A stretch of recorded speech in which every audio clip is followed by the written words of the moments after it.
Namo tassa bhagavato arahato samma sambuddhassa. Namo tassa bhagavato arahato samma sambuddhassa. Yatipiso bhagavaraham samma sambuddho vidyacharana sampanno sugato lokavidu.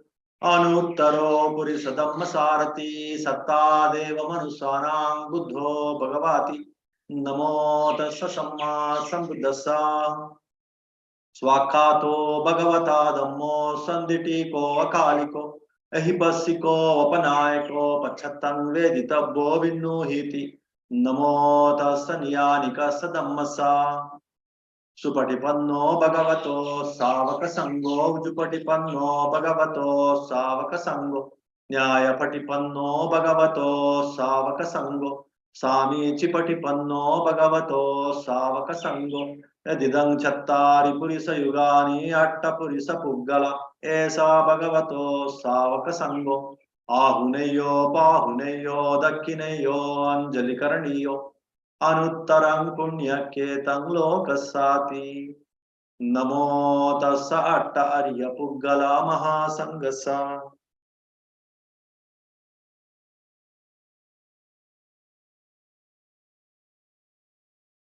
Okay, so today's topic is desire.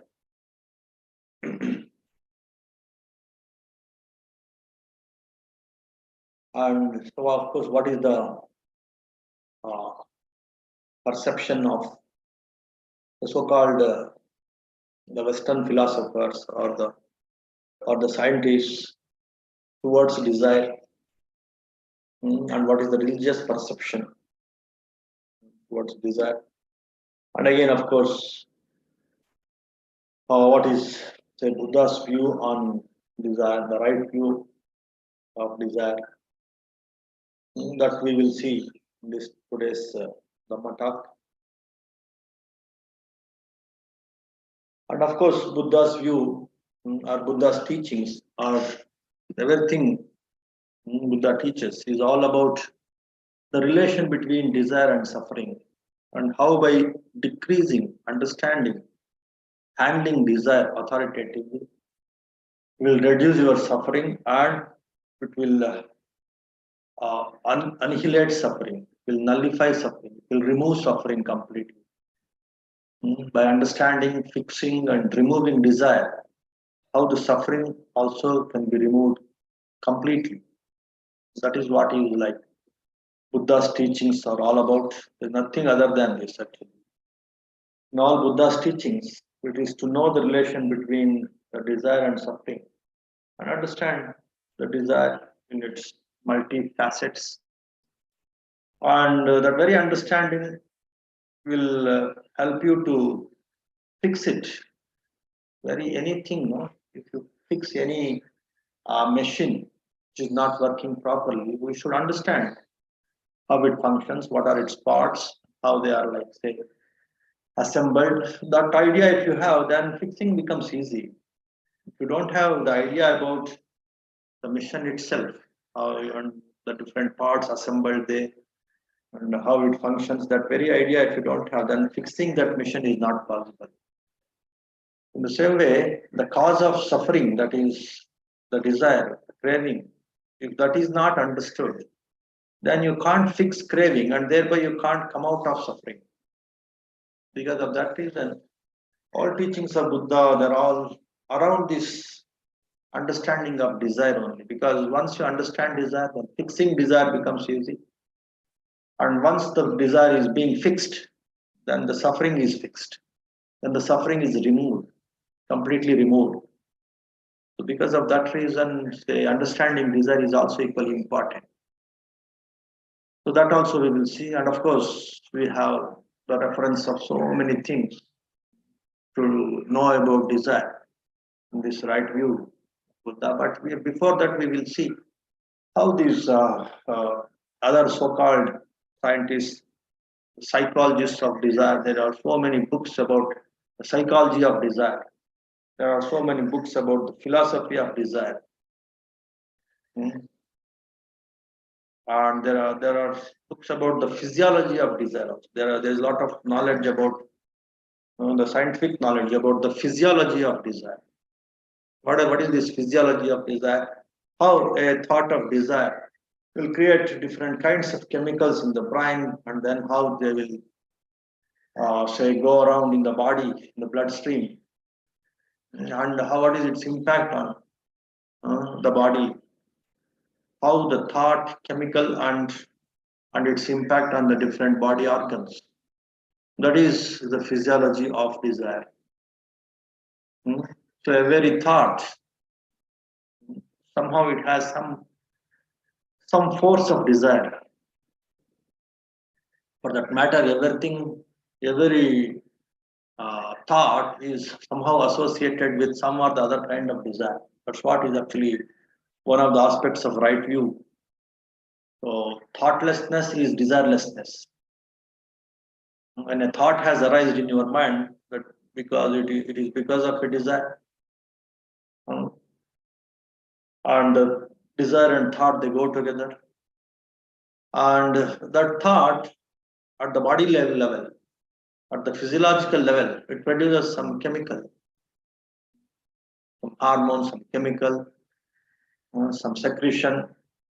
So that will go through your bloodstream, and because it has its own innate ability, some forces, some kind of say physiological function, these chemicals, these hormones, they will impact your other physiological organs.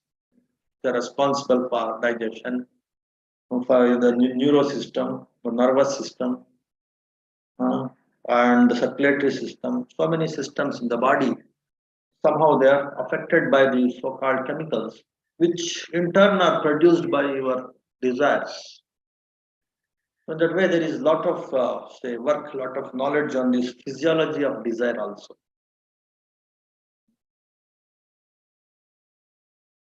And of course, psychology of desire, how the desire arises, what are the different kinds of desire, how the human beings are proliferating or multiplying desires, and what is the classification, how you can broadly classify these desires into, and what is the inferior desire, what is the superior desire, and how one should substitute the inferior desires with the superior desires. So all these things, they come under the psychology of desires. Then of course the philosophy of desires. The philosophy of desires, some many Western philosophers, they say desire is very essential. It is the motivating force for you to succeed in life. In that way, there are so many philosophies which emphasize on the need of having a desire. So in that way, there are different kinds of sciences, different kinds of philosophies, different kinds of religious views on desire. Because this whole system, the human evolution, the human birth, the very human birth is because of desire. Without desire, there is no birth at all. That's what is actually the Nibbana that Buddha talks about. If all desires are annihilated, and thereby all suffering is annihilated, then there is no need of birth itself. That's what is Nibbana. And you will transcend from this body and mind, and you don't take up this body and mind if there is no desire. So, in that way, different philosophies about the desire and how the multiple desires, the multitude of desires, the proliferated multitude of desires, how they should be brought down to a few desires, and how a few desires should be brought down to one desire. And that's how many philosophers they discuss about the desires. Like this Kabir, there is one great philosopher and a religious leader in India. He was much say revered by both Hindus and Muslims, and that's what his philosophy about the desire. All your multitude of proliferated desires, you just bring them to a few desires, and those few desires should become mono desire, single desire of surrendering yourself to the divinity or the Almighty or something like that. So in that way, some bhakti or this devotion oriented philosophers, they say they want to bring down all the desires into the desire of or the love for that, the desire for the God. But of course, all religions also they talk about just these all these mean desires about the bodily pleasures or the ego pleasures.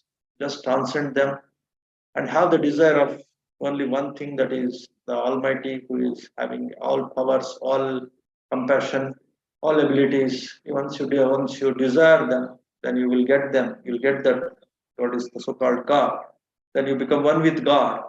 Then you get everything that God is getting, like all the physical pleasures, mental pleasures, ego pleasures, all success, all the variation, all the diversity of the world. You can see, you can enjoy, just like the God does. In that way, all these religious people also they highlight on the importance of having the desire of God, whereas the atheists or the say the so-called materialists, they talk about the materialistic desires are also very very important. You don't have that eagerness to get even the materialistic success, like in the form of wealth, power, then you will be wasting your life. If you don't have a very strong desire to get something, then there is no trigger in you to work, to become dynamic, to become active, to achieve that. But once you are not active, once you are not dynamic, and once you don't plunge in action, working, then you don't get it, then your life is a waste. In that way, of course, all the present day politicians who talk about development, materialistic pleasures, they used to have this kind of views. Even the communistic views, the capitalistic views, all are about, say, accumulating power and wealth and getting all the physical necessities, all the sensual pleasures, for all to satiate all the sensual pleasures. One should have wealth. One should earn wealth. So, because of that reason, the desire for wealth is good. That way, many uh, Western philosophers they emphasize on the materialistic wealth. In the East, it is more of like say more of their emphasis is more on the desire for peace, desire for liberation, desire for the pleasures after this life. Generally, the Eastern philosophers they highlight on the success and the pleasures after this life. In this life, whatever situation you are now, your wealth, your the people around you, your circumstances, it's all because of your previous life.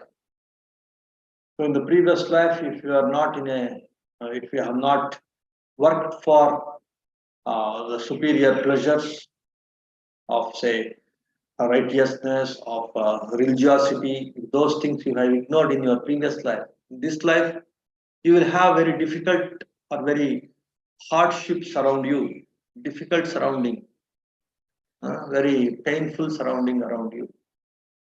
If you have, if you have had like in your previous life, lot of religiosity, lot of righteousness, a lot of peaceful life, your previous life. Then now in this present life, you will have all these worldly wealth, worldly success, worldly all these sensual pleasures.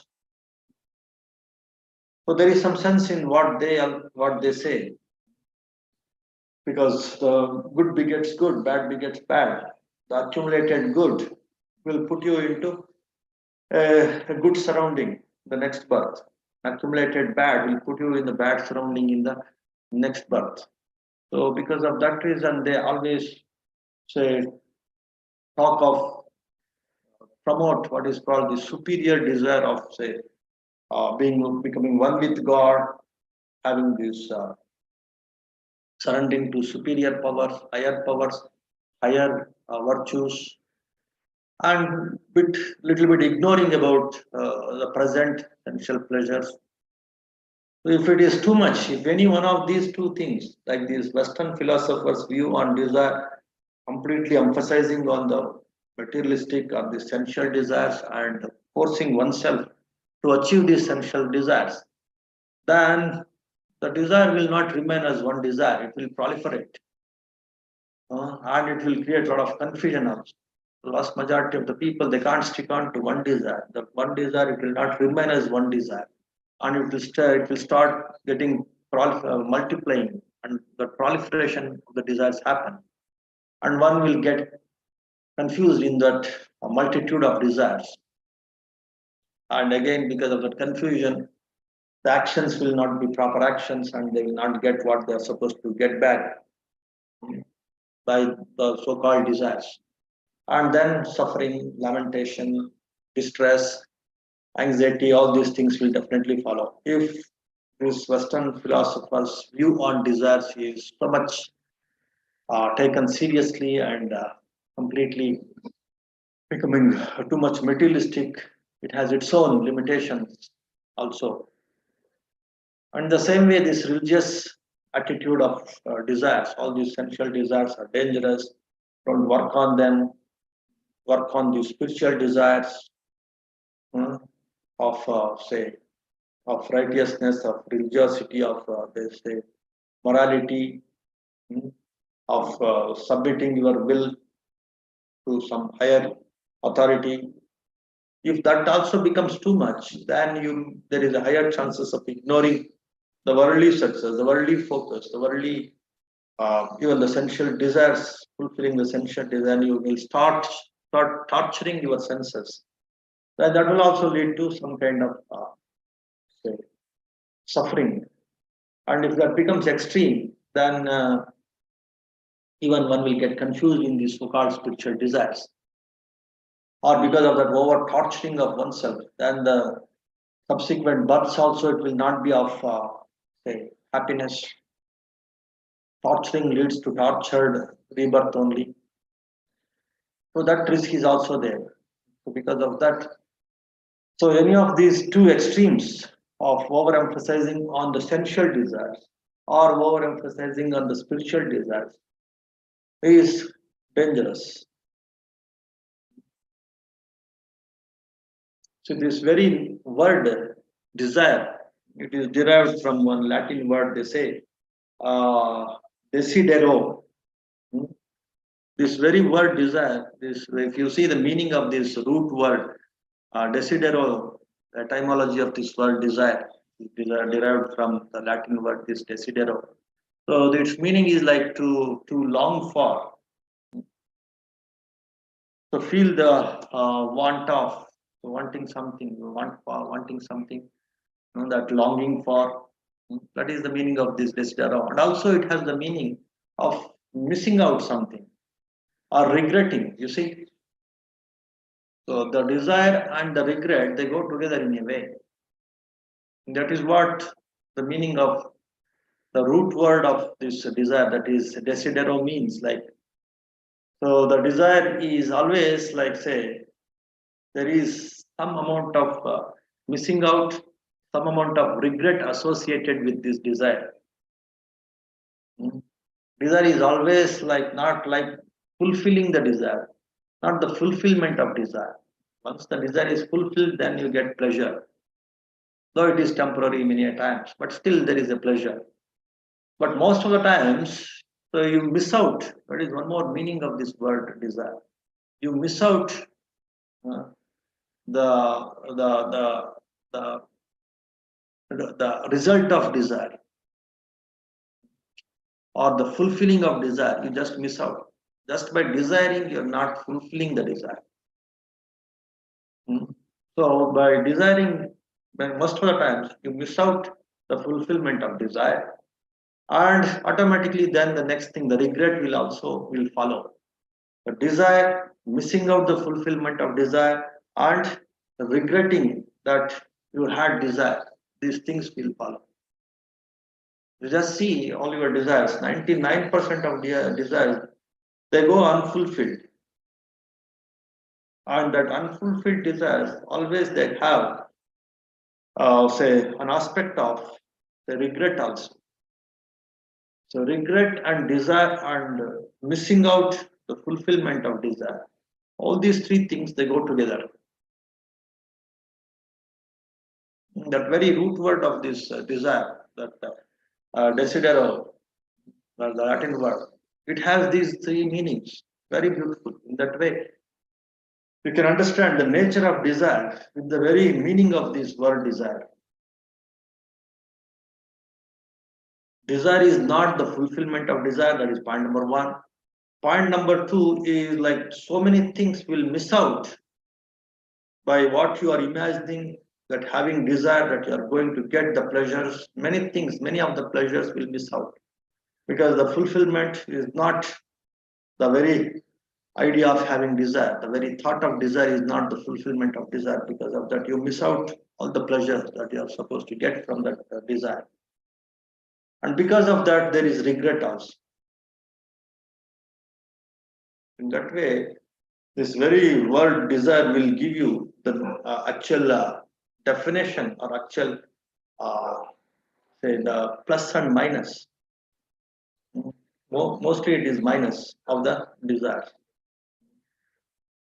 By having desire is not fulfilling the desire. So when the desire is not fulfilled, then it is missed out. The pleasure is missed out. Then the regret is also very much there in desiring. So that's what is the etymology of this word desire. So in that way, so these psychologists and these the so-called Western philosophers, they have their own defining of desire, understanding of desire, and emphasizing desire. So, one there is one more psychologist. He is very famous, I think. So he talks about the 5 stages in desire also, and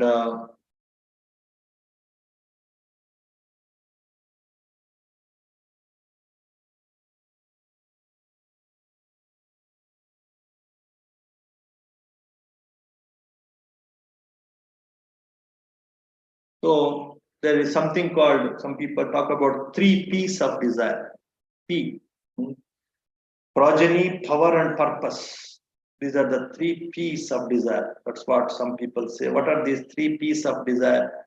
So we'll see just how these Western philosophers and psychologists they view on say the so-called desire, and then we will understand the limitations of those views also. Then we will see the views of the different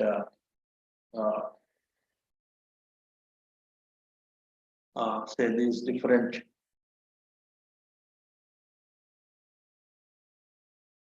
religious people also, and we will see how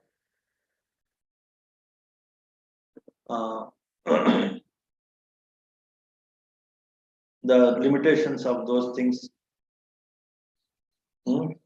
Then we will understand the right view of these desires. So that is the idea. So now coming to this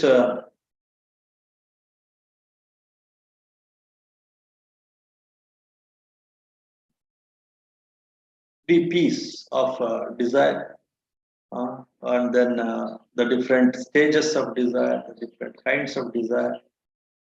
Then you will get some idea about the Western view on this desires. So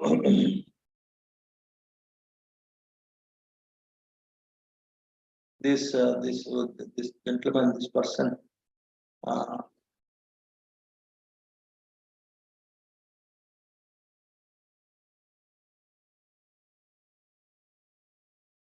his name is Stephen Rees, American psychologist. So he talks about 16 kinds of desires. The desire to have power, the desire for independence, freedom, the desire for curiosity, the desire for knowledge, the desire for acceptance, that is for love and acceptance, the desire for order, the hierarchical order, that is also one desire, the desire for saving, the desire for honor, the desire for idealism, the desire for social contact, family and children, desire for status, wealth, and titles, attention, awards, status, the desire for vengeance, winning and aggression, that is also one desire. The desire for beauty, romance, sex, the desire for eating, food, dining, hunting, the desire for fitness, the desire for tranquility, relaxation, safety. These are all like all or most of them are materialistic desires that they're talking about. And in his book, Who Am I? So many people, many psychologists, they think that the desire is I, my desire is me. So in that way, that they have given lot of importance to desire, and one should look into all the different kinds of desire. One should, again, of course, systematically, one should work on these desires. That is what is the very purpose of human life. In that way, so many psychologists, many Western philosophers also they promote this. They promote desires, whereas the Eastern view or the right view is completely annihilating the desire successfully, again with understanding, not with any amount of blindness comes, then all kinds of suffering will happen. So the very desire we have taken birth because of her. My desire, I have taken this body and mind. When you start thinking that I should destroy my desire, then you feel like destroying your body and mind blindly. So one should learn how to destroy this desire intelligently. That is what is the right spirituality, and that is what is right view. So in that way, some people talk about where that very me, who am I means it is my desire. My desire is me. In that way, they relate the desire with the very existence. So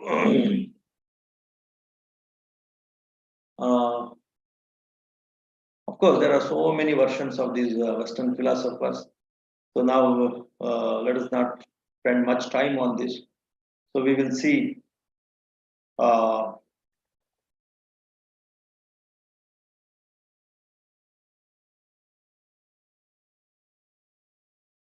desire and human flourishing.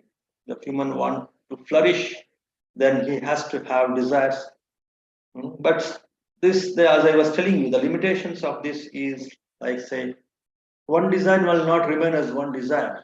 It will start proliferating, and it will lead to some kind of, if that become like an intensified desire. If you don't want to proliferate, which happens naturally, if you want to intensify on one desire, then what will happen? Then you may end up in some kind of immorality, inflicting some problem for others, because others also having the same desire. The desire of other person and your desire, they get some kind of clash. There will be some conflict in your desire and the desire of others, and then one may end up in immorality, some aggression also. So all these things again, it will create regret, it will create remorse, it will create fear. Desire and fear again they go together. Many of the desires, when they are not completely channelized, and then when they are not converted into like, but very wanting is not converted into to want something, to get something what I should give. And in that giving mode, if the mind has not come from that having mode to the giving mode, if the mind has not taken a turn, then what happens? That desire it will convert into fear.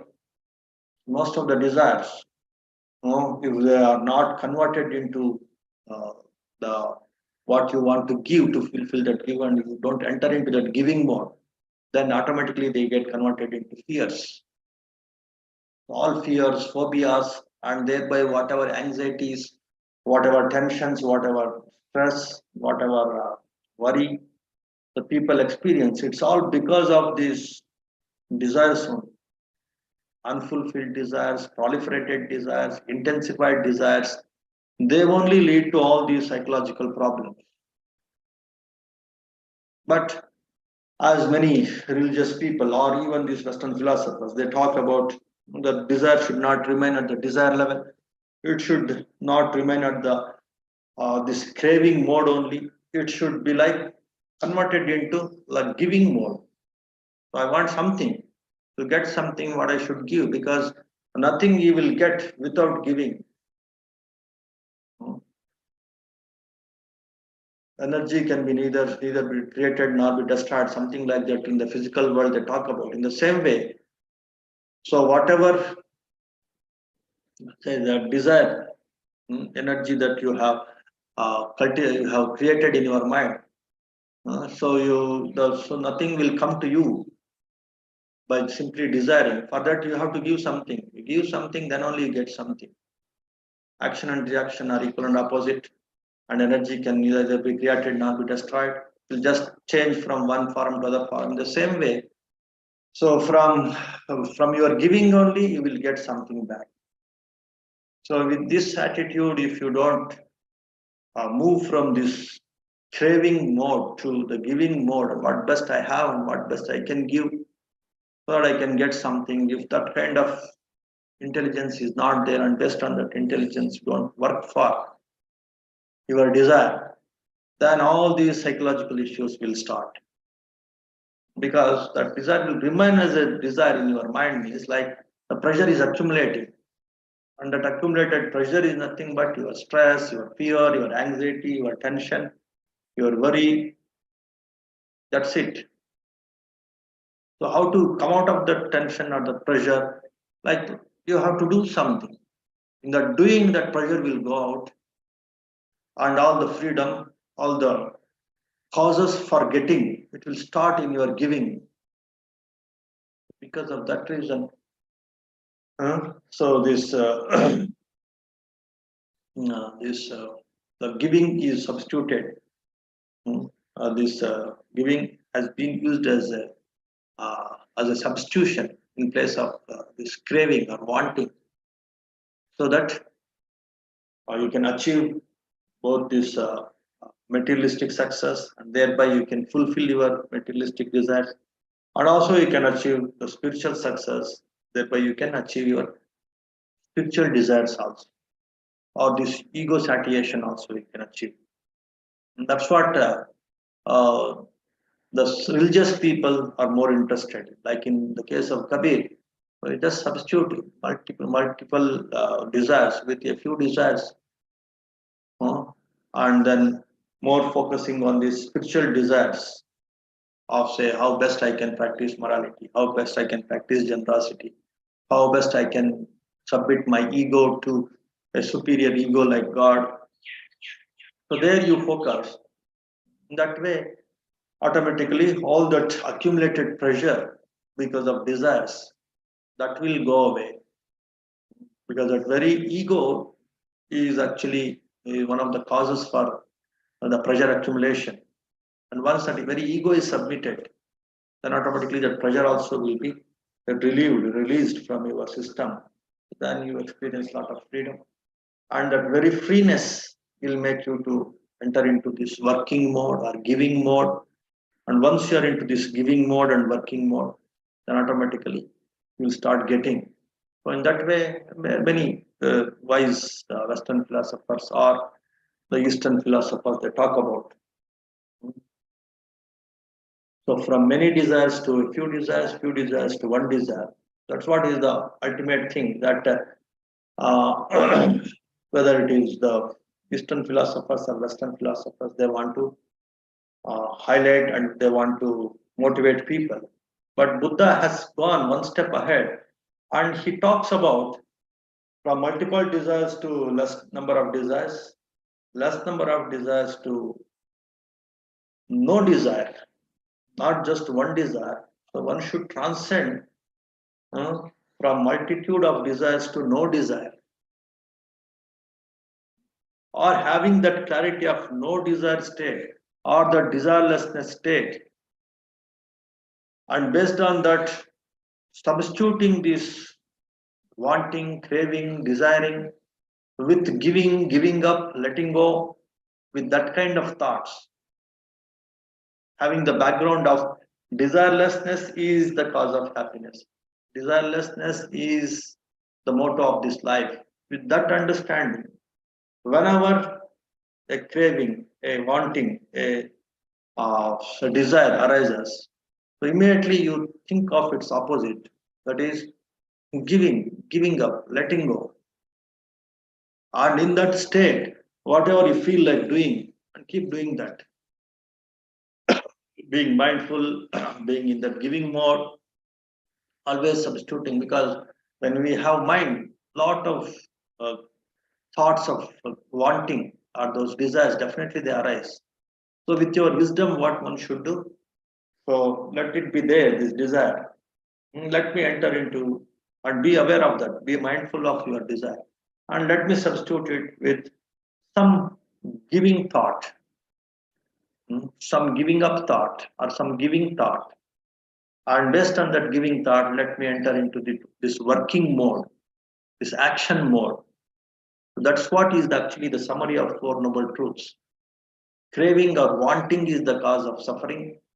Giving is the cause of happiness. So always substituting the having thoughts, giving thoughts is the approach of the right view people or the right view of Buddha. Forget all other things. Forget all about, like, say, surrendering to some superior God and all. Again, it becomes one kind of desire. Hmm? And that is also one subtle one's desire. And if that desire is there, then all other gross desires also may proliferate from that even very subtle desire. That's what is Buddha's caution. So he classifies the desires into three categories. Kamatanaha, the sensual desires. Bhavatanaha, the ego desires. Generally, the worldly ego desires. Or becoming something, becoming superior to something, becoming achieving something, all these things. They're called Bhavatanaha.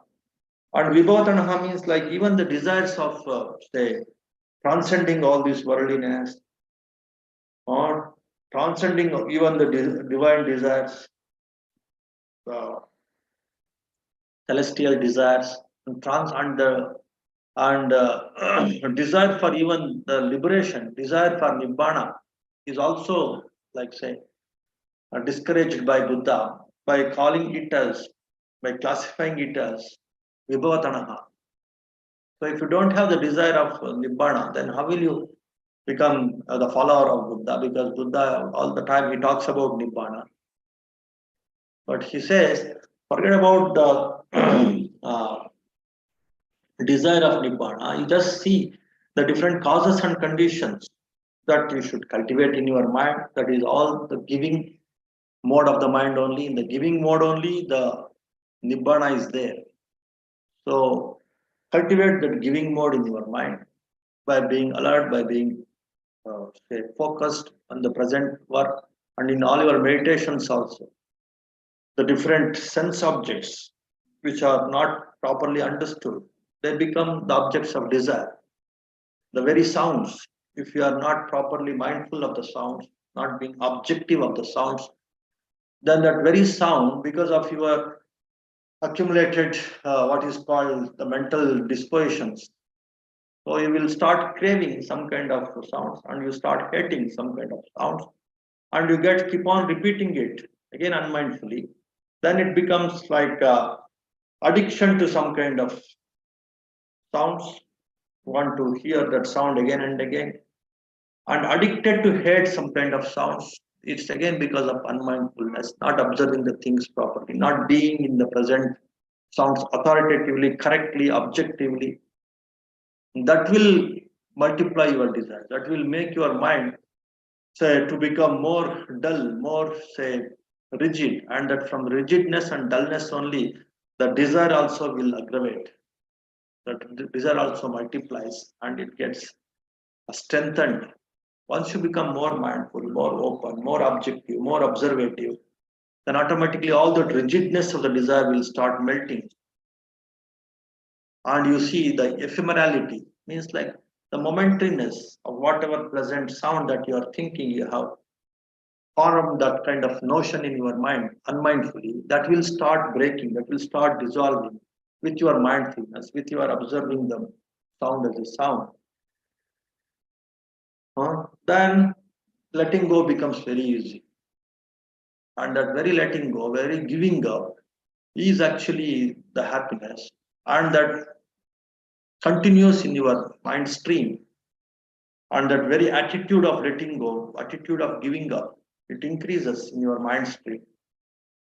Then you become more and more emancipated, more and more free. And if it reaches its peak, and that is what is ultimate liberation, ultimate freedom, that is what ultimate nibbana. In that way, substituting this giving with substituting this craving or wanting with giving and giving up with this mindfulness, with this very analytical knowledge, with this very intelligence of this Four Noble Truths, or this craving leads to suffering, giving leads to happiness.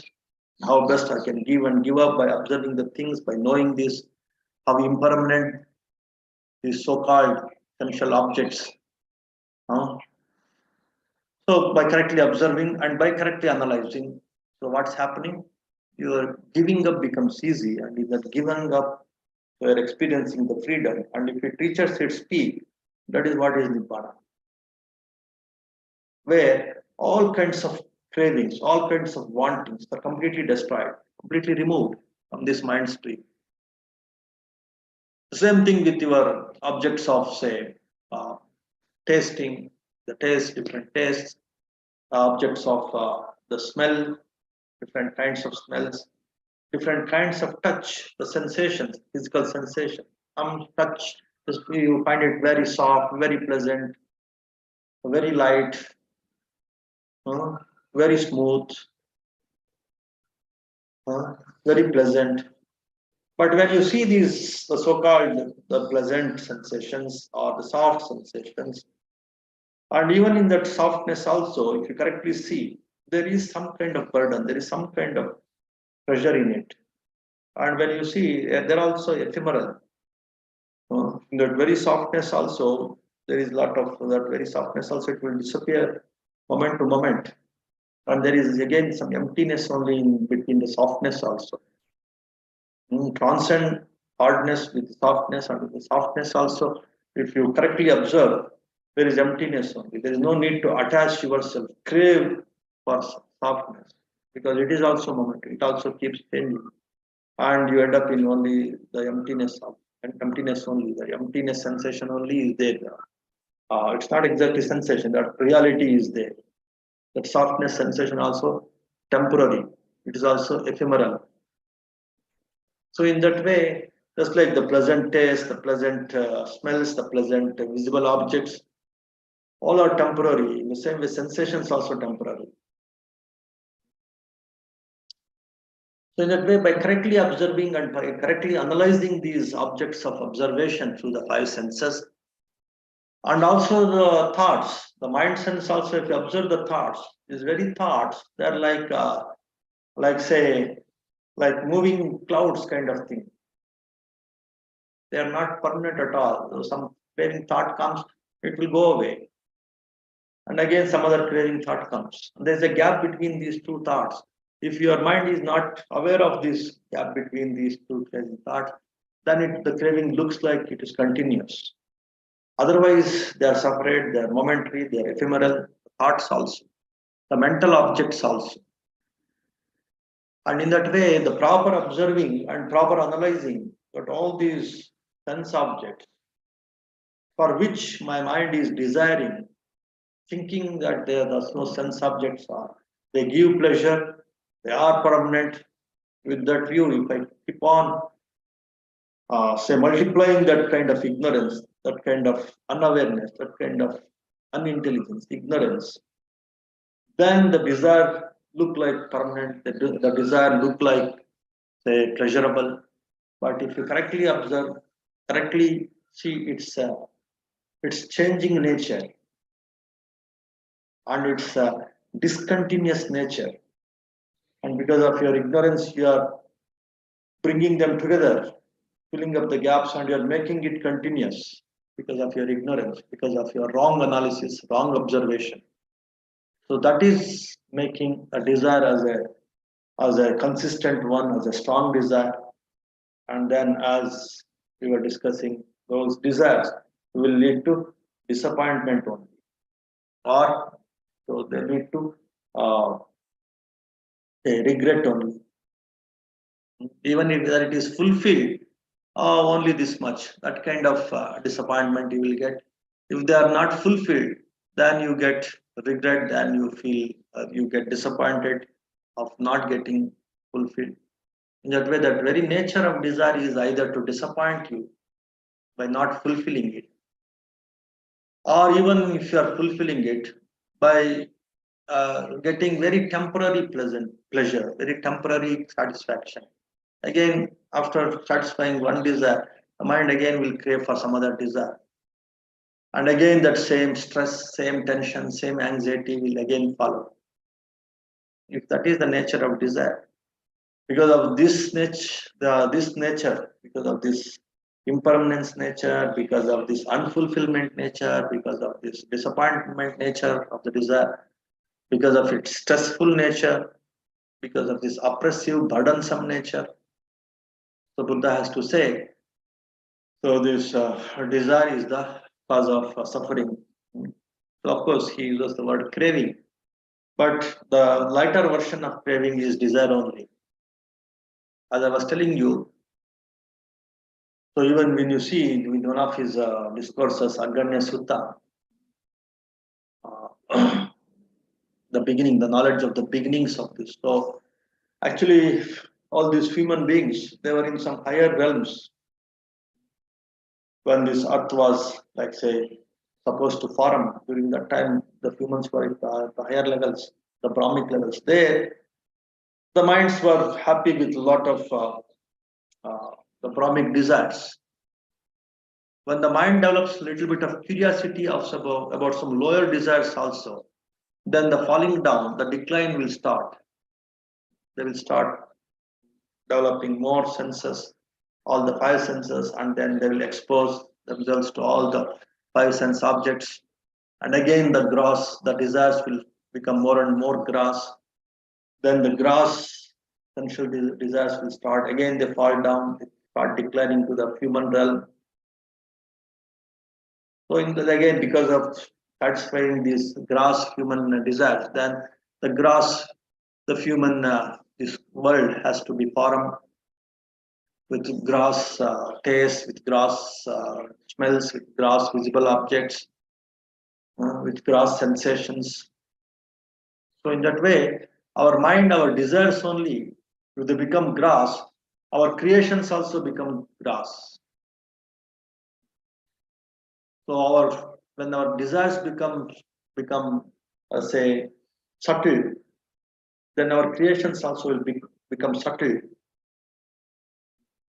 So that's why we can enter into the Brahmic realms. That's what you do in the meditation. In the meditation, the desire for the gross things, they will reduce. The desire for the subtle things like the light, the lightness, the brightness, and the desire for emptiness, all these things, they become more predominant in the mind. And you go in that upward journey of making the things lighter and lighter, subtler and subtler. When the desire for the grossness, the gross diversities, that it is moving downwards. So in that way, and Buddha says, even the desire for the subtler things also at the back of your mind, you should keep that. It's also like if I become unmindful for even for a few moments, then there is a chance of that subtler desires to become gross desires, and then falling down will start.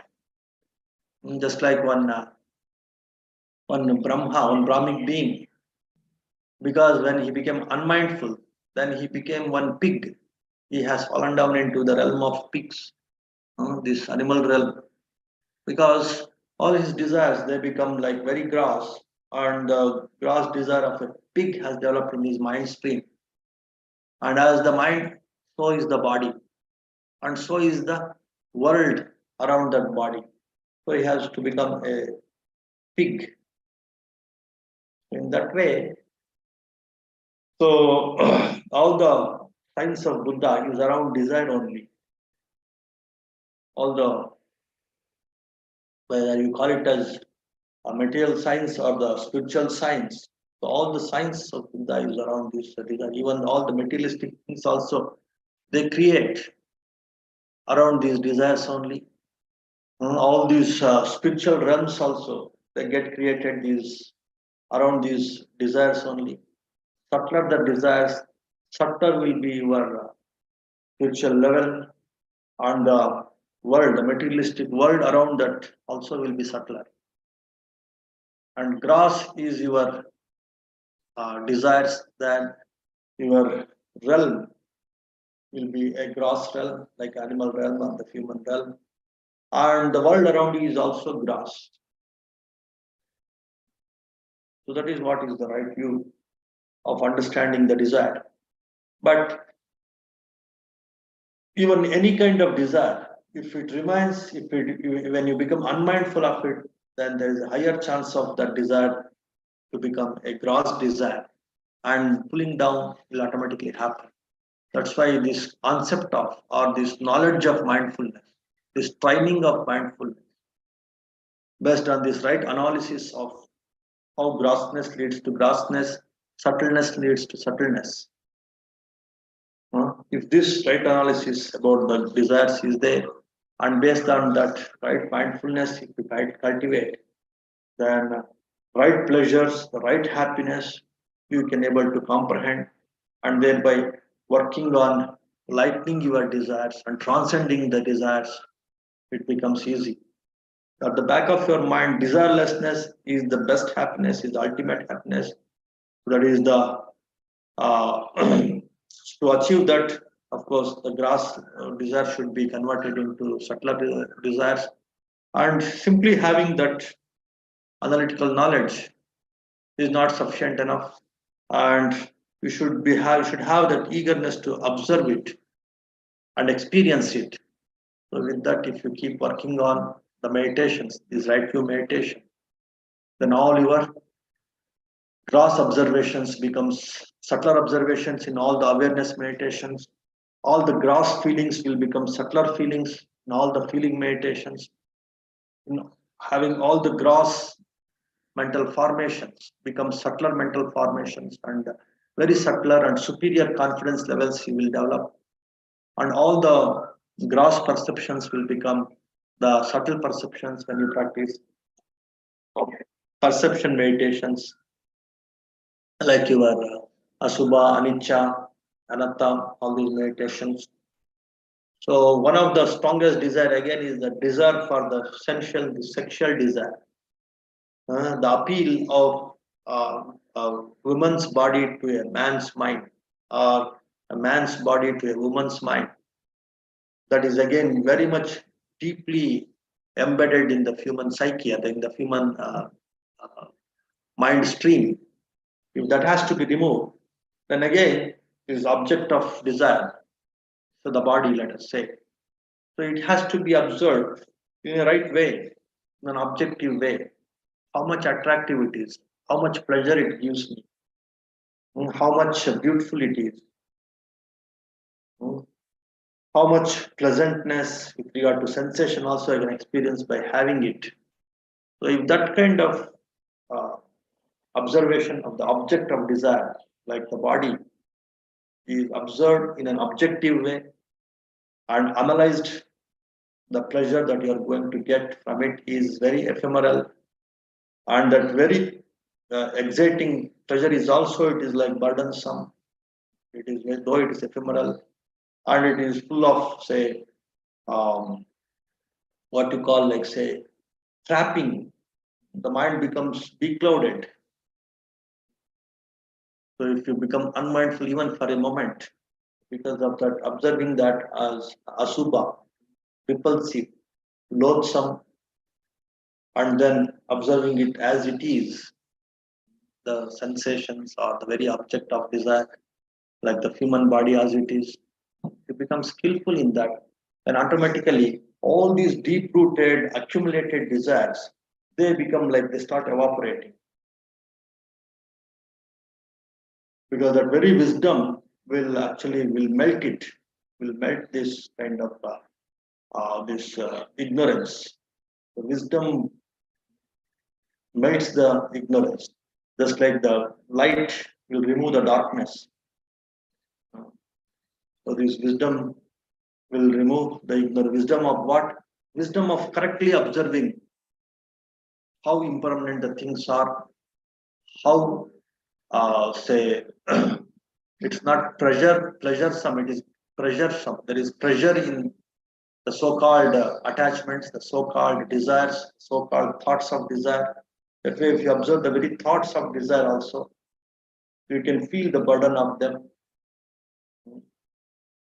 And that very thoughtlessness state is the best happiness, the best freedom, the best happiness. If that realization is there, so then automatically you'll understand the objects of desire also of they are having this nature of suffering, the nature of burdensome, the nature of oppressiveness, the nature of say unmindfulness. They simply make you becloud you and make you unmindful. It will aggravate your ignorance. So in that way, if you look at these objects of desire again with this mindfulness and objectiveness, again you cannot be trapped by this ignorance of desire, ignorance of craving. So in that way, we can discuss so many things from so many angles, from so many dimensions. The dangers of desire or the ignorance of desire. Let us call it as the ignorance of desire. Because danger means it looks like little mysterious, but the ignorance is like then mind will open up. Oh, this is ignorance, and what is the wisdom to fix it? So because of that reason only in this what is called this paticca samuppada, again Buddha says, avidya pachaya sankara, from ignorance only, all these mental formations of like desires, the mental desires, from very say ignorance only these all formations of greed, hatred, and delusion, and all these desires will arise in the mind, and they only are responsible for creating some kind of consciousness, some kind of awareness.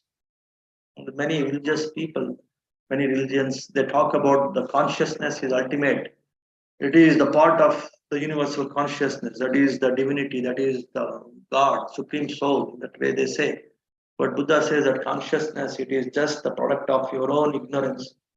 And from that ignorance, all your mental defilements like greed, hatred, and delusion, they are responsible for arising consciousness. And because of that consciousness, you'll get this body and mind and these six doors, the five physical doors, your eyes, ears, tongue, nose, body, and the mind, the sixth one. And then you start getting the impulsions from the external world, like in the form of visible objects, your sounds, your taste, smells, and the sensations, the body, uh, touch, the sensations. And then you start out of unawareness. You will start so again because of ignorance. Ignorance will play a key pivotal role in all these stages. To keep fixing the ignorance with this kind of analytical knowledge, with this kind of observation knowledge, so everything is changing. There is no need to stick on to any of these things, no need to desire any of these things because of its ephemeral nature, changing nature, and also the unsatisfactoriness of these objects of desire. Hmm. So, in all these links of this dependent origination of this paticca samuppada, avidya pachaya, sankara pachaya, vijnana consciousness arises. Because of this, the so-called mental defilements only. And when this consciousness arises, body and mind will form. And when this body and mind will form, automatically the six senses will form. And six senses, they won't sleep. They always, when they open up, they get say hit by these external sense objects. And when these sense objects, again, if with the ignorance, if you observe them, then again your desires will increase. If you observe them and analyze them, like say they are impermanent, they give very ephemeral, temptation and they make me more ignorant only, and there is no true happiness or pleasure in it. It is burdensome, it is oppressive, it will curb my freedom. Freedom is the best happiness. That way, if you don't look at these sense objects, then with your ignorance, you multiply your attachment, your craving for those sense objects. Again, out of complete ignorance. There is not even a bit of sense and smartness or understanding and clarity in looking at these objects of desire, and you get trapped by them. And whatever sensations it creates, again, if you observe them ignorantly, analyze them ignorantly, oh, this sensation is very pleasant, I want these sensations again and again. Not knowing that sensation is also a burden, also a trap, also impermanent, that you don't realize. Again, you develop your ignorance, multiply your ignorance, and you crave for it more and more. So in that way, in all these different stages, so if you don't look at these, look at the things wisely, intelligently, analyze the things wisely, intelligently, then you multiply your ignorance, you multiply your craving, multiply your wanting one. You start looking at these all stages with intelligence and wisdom. Then you start substituting your craving with just let go, giving up. Giving up and let go becomes more predominant in your mind stream. And it substitutes your craving and desire. And then you enter into the path of freedom. Instead of getting trapped into suffering and ignorance, you enter into the path of freedom and liberation when you correctly analyze desire and substitute desire with generosity or giving and giving up and letting go. So in that way, one should understand the desire and the objects of desire by proper observation and properly analyzing that, fixing all kinds of desires and thereby fixing all kinds of suffering is very much possible. That's what is right view approach. That's what is Buddha's approach. That's it. There is no need of taking any other external, say, essential objects or the external worldly things, or completely depending on some divinity or supreme soul. All these things are not required. So your own understanding of desire by properly observing and properly analyzing desire, and your own understanding of the objects of desire by properly observing the objects of desire and analyzing the properly analyzing. It should be a perfect analysis, perfect observation. If it is imperfect, then you end up in some kind of imperfect inferences, and you get trapped into wrong views. So because of that, this path of perfect observation and perfect analysis of desire and objects of desire, cultivate this, practice this, and of course, we are here to help you to cultivate and practice these proper techniques of analyzing and observing desire and objects of desire through our meditation courses, the right view meditation courses. So which will commence from July, August, September, October. All these 4 months we have 4 levels of this proper right view meditation techniques that you're going to learn, where you will learn about this proper understanding and analyzing of this desire and objects of desire in all in 4 different languages. In July it is in Hindi. In the month of August will be in Telugu, and in the month of September it will be in Kannada, and in the month of October it will be in English. So all of you can just upload those dates and that brochure about those courses in this Dhamma Prism, this talk, in this Dhamma Prism also in the description. So you can just upload that link also, registration link also, so that those who are interested, they can register and they can join. So in that way, no need to depend on so many other materialistic motivations of so much emphasizing on these things, materialistic pleasures, or and then accumulating or say hardening your desires is not a good idea. There should be, of course, proper balance. Middle path approach should be there for these worldly things also. At the same time, how to have the pleasures in say, the next life also, the lives hereafter also. So for that, what are the meritorious actions? What are the different ways and means? What are the righteous actions that I should perform now, so that it will be good for me here and now and also hereafter? Like there are so many meritorious actions, like generosity, morality, like being in the right association, wise people, right people, respecting the respectables. So in all those things, service mind. In addition to whatever worldly goals are out there, worldly goals also one should keep. Simply completely getting carried away in these things is also not a good idea. Worldly success, worldly uh, materialistic success, wealth, sensual pleasures, this also one should have. And the hereafter, in the next life also, if I want to get all this success, what are the right things that I should practice now? And also the absolute spiritual goals, like the complete annihilation of desire should be there at the back of your mind. If that is there at the back of your mind, then automatically balancing these two, worldly goals and spiritual goals, become easy. Hmm. So in that way, to learn all these things authoritatively and so many kinds of meditations for all these four faculties of the mind will again keep you in the right track in a very balanced way. Hmm. You have to learn. I don't see any other way. Though I have seen so many spiritual paths and even the worldly, say, powerful motivating paths also, philosophies also. But other than this right view meditations, the right view approach to handle all the four faculties of the mind with the right view meditation, I don't see any other way, any other path, any other technique, any other philosophy, any other religion, any other religious approach will help you to get that absolute balance, absolute authority,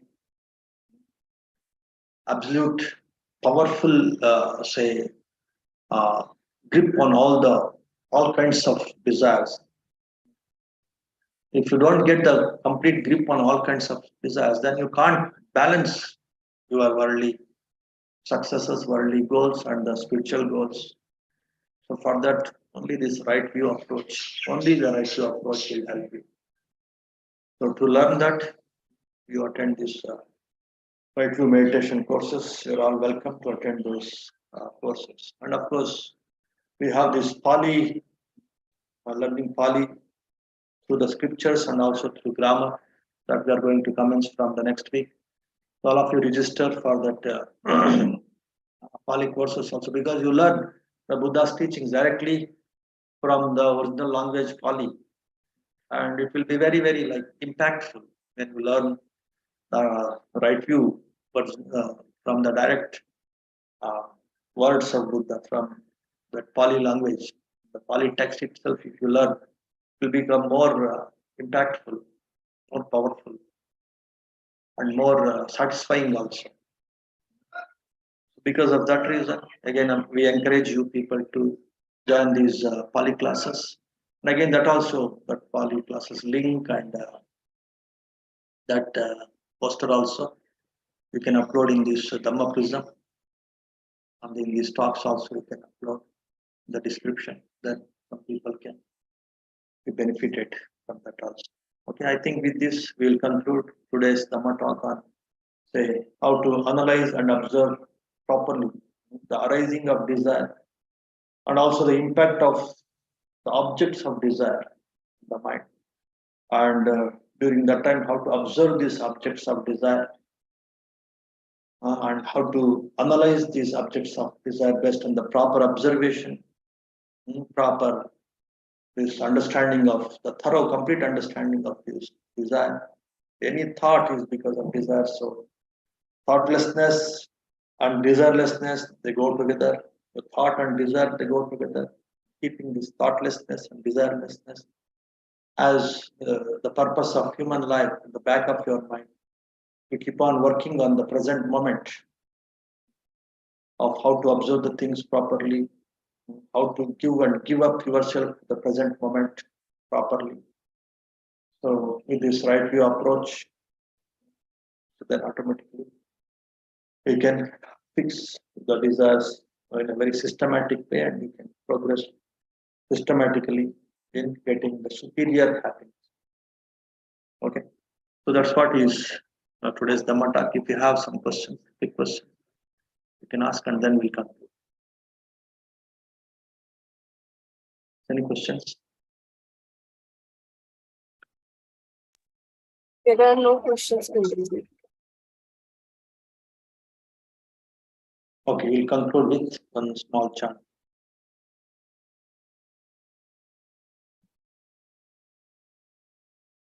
नमो तस्सा भगवतो अरहतो सम्मा सम्बुद्धस्सा भवतु सर्वमङ्गलं रक्षन्तु सर्वदेवता सर्वबुद्धानुभावेन सर्वधर्मानुभावेन सर्वसङ्घानुभावेन सदा सती भवन्तु ते सुखी भवेयं निर्धुको अहं नित्या अहं विया इदा च मे सुखी होन्तु मज्जता चतवेदिनो इमां हि गम्मन्ते धम्मे सत्ता होन्तु सुखी सदा ततो परञ्चारज्येषु चक्रवालेषु जन्तनो साधु साधु साधु सुखी होन्तु.